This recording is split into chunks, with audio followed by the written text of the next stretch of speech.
I've recently found myself quite burned out over some of the more well-known asymmetrical games for a large majority of reasons, most notably some questionable gameplay optimization, and I've been looking for new games that are able to satiate my PvP gaming fill while taking a break from these games until updates come out fixing them, rather than adding 25 more skins or another broken ability to make playing one side of the game even more unenjoyable. While exploring, I came across a game known as Dimensional Coalescence. It's an asymmetrical PvP survival game with a similar style to what was Sonic.exe The Disaster. Rest in peace, that game was also really amazing. But this game utilizes characters across multiple games, rather than characters from just one franchise. At first I thought this was just going to be more of a clone to what The Disaster was, except this one had different characters for a reskin of the gameplay a little bit.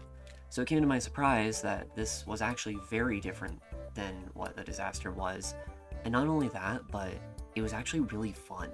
Not perfect, after all the game is still considered to be in a prototype phase, but I was having a far more enjoyable experience than a lot of recent games that I found myself really burnt out from. As of now, I have about a day's worth of playtime. I got 50 matches in on Bendy. If you can't tell, I really like his playstyle. And I've started my quest with 50 matches on Vanilla. I've also been able to play every character at least once, if not multiple times, and it's given me a lot of time to formulate my thoughts on the game. And honestly, I absolutely love this game. To some degree, more than anything that games I've talked about before have ever delivered. This isn't just coming from my recently negative experiences with these games, but this is just as a whole. While the game may not have the quantity of content that other games have, and its quality is an evolving process, what it does have is a level of passion and a level of quality that I actually really adore, and I've really thoroughly enjoyed this game over the days I've spent playing it, learning each character and what they have to offer on both sides of the spectrum. So like my previous scripted video, which covered Forsaken, this game's going to be breaking down every aspect behind the game Dimensional Coalescence, or DC as I will refer to it from now on, and explain how I think this game does an amazing job at being very engaging, very intricate, and a very well-made PvP experience that anyone can go and pick up right now. To those who have played Sonic the Disaster prior to its shutdown, or any similar spin-offs to it, you'll probably find the game to be pretty easy to pick up, because the core gameplay is very similar. But if you haven't, DC follows a asym PvP style between one killer, or the EXE in this game, versus various survivors, which are all recognizable faces across various games. And I'm just going to refer to EXE as killer from now on. It's way easier to say, and I think it's more fitting. As a survivor, your goal is very simple. You outlast the timer on the top of your screen until an exit is opened and you escape. As a killer, your job is to prevent that by killing as many survivors as possible, as most killers in this style of game do. Survivors have abilities with varying capabilities, from stunning the killer to aiding others, or increasing your movement capabilities to evade the killer. Killers, meanwhile, have the ability to track down people, hunt them down more easily, and this can either be by eliminating them one by one, or having the ability to damage multiple people at a given time. At a core level, that's all you need to know. The rest of the game comes from learning each character, learning their designs and their kits, and playing through the rounds to get a better grasp of how the game plays out. While the game is in an early state, and thus a lot of characters don't have info cards to learn them from reading, the game is actually really easy to learn just by trial and error and playing through each character's kits. It's how I learned characters like Bendy and Vanilla, and I came to enjoy them to the point that I still main them very frequently. This game is very easy to pick up as a result of its very easy to understand mechanics, even without having all the details for each survivor laid out in-game yet, and each round only lasts at most like 8 minutes.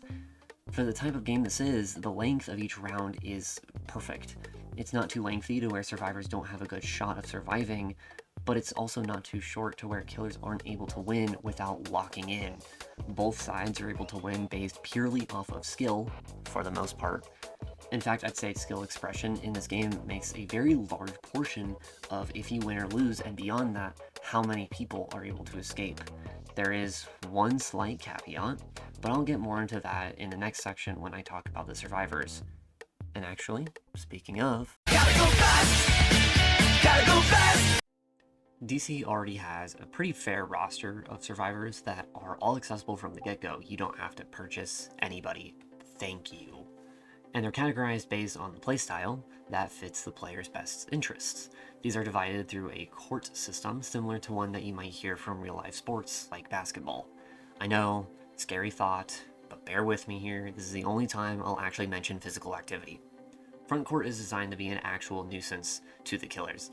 They have strong stunning potential and ways to protect other players, but it also forces them to be up close to the killer to get any of that value, like front players of a team having to set themselves up and make big offensive plays.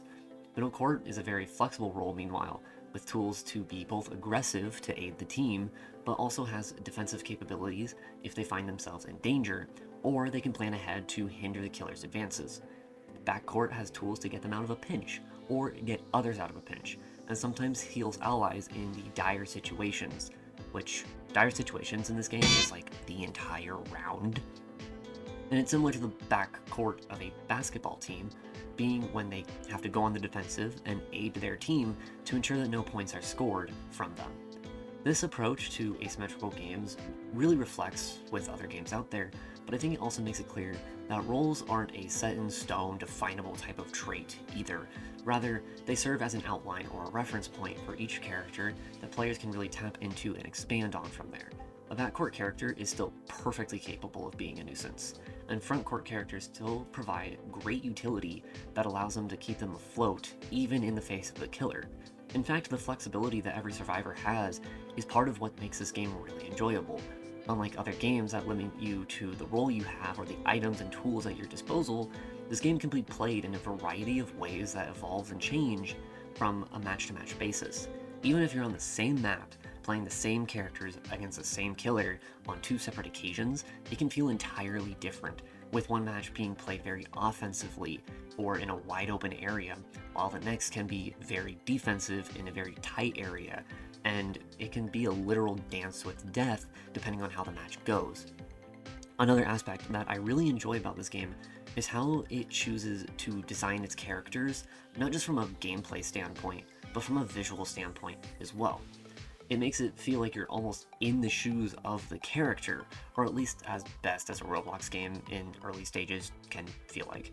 To name a few examples, Sonic has his iconic spin dash and his speed, Vanilla has a kit centered around being protective, like a parent in a situation would probably act, especially with her child literally right there. Monica having the ability to manipulate the maps and even glitch out key features like health bars. Cuphead is entirely centered around being in the air to perform his moves, and both him and Mugman have the cards leading to super art abilities. Frisk being able to have team-ups with Flowey to combine their strengths with Act that reinforces others, or Pull that gets survivors out of a pinch. Things like these feel really in character, given the situation that they find themselves in, and they're also just really cool abilities in general.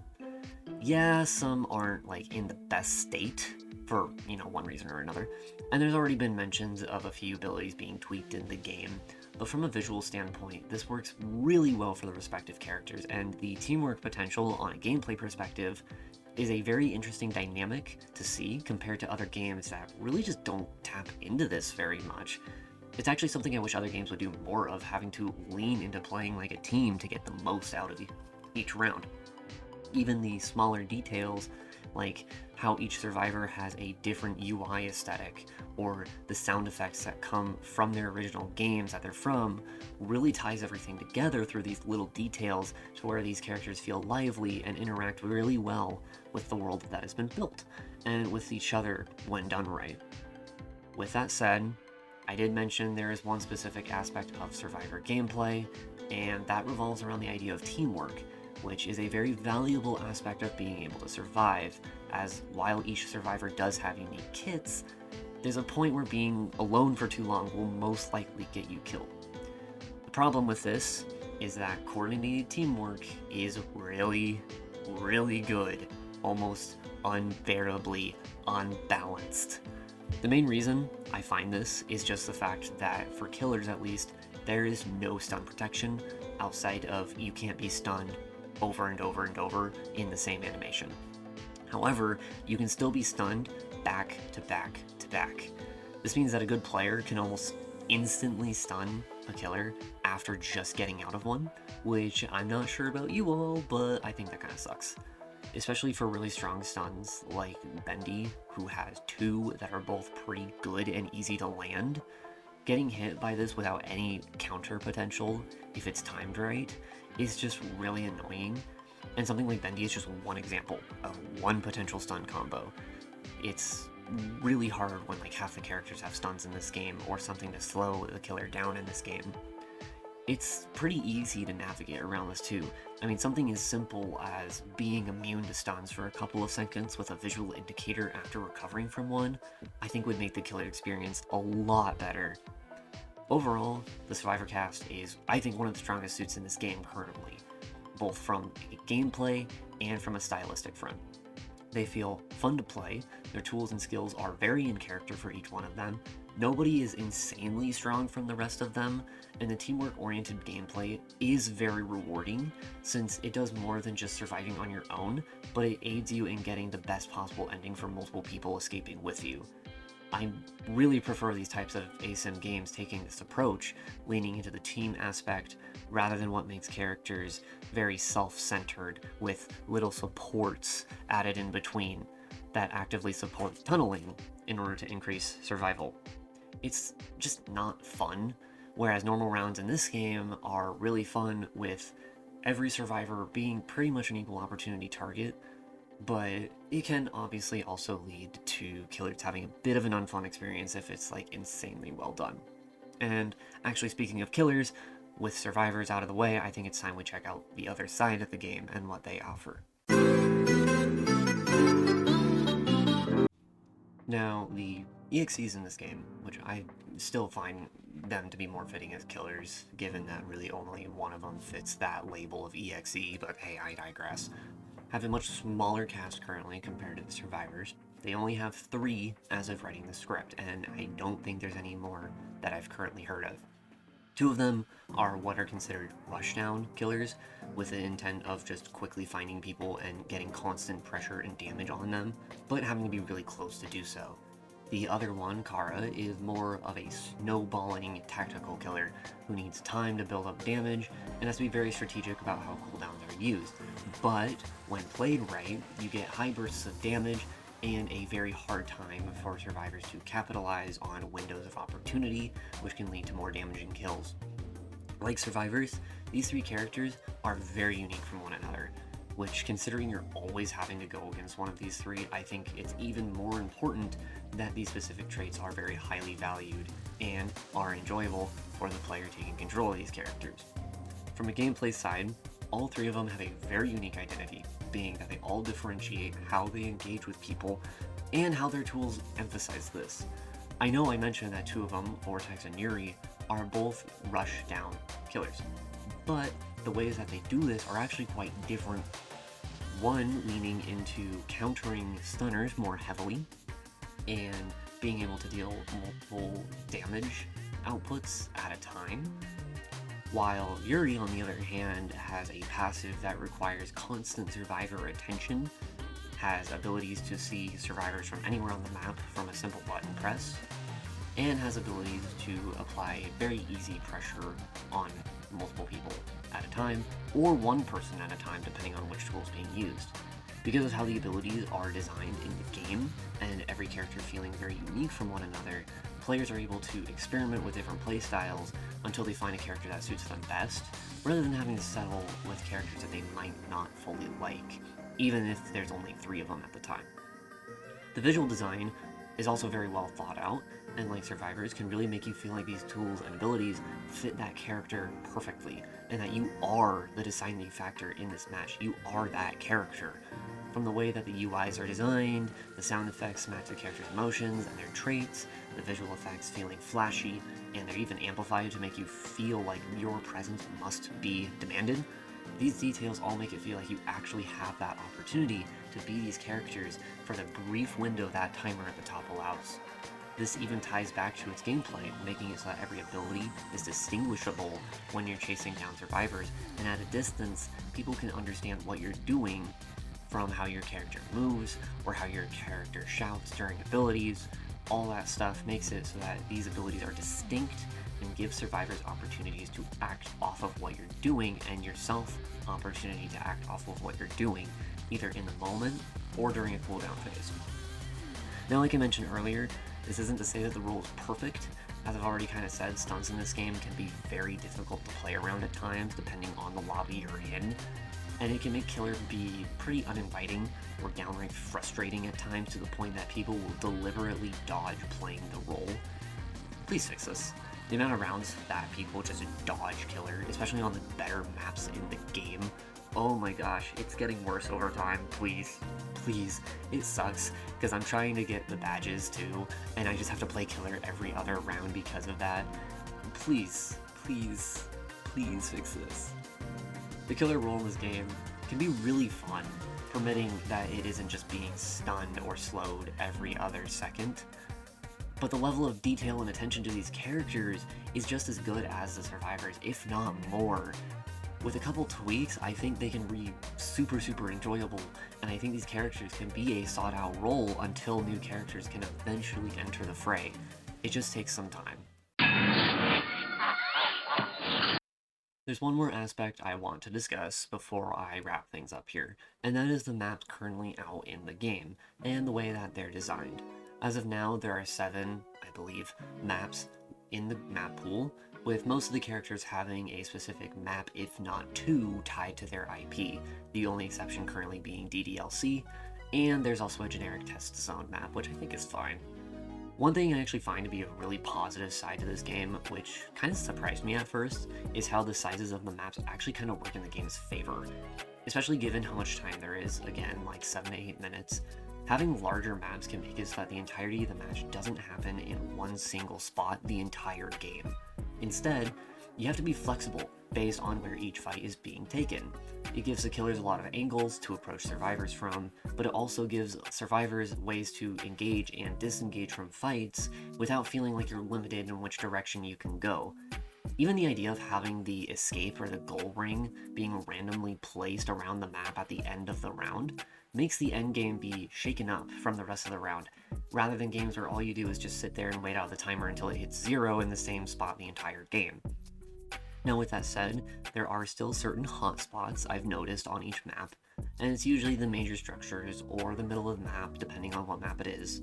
While most of these aren't bad and they're very balanced, there's exceptions. There's exceptions.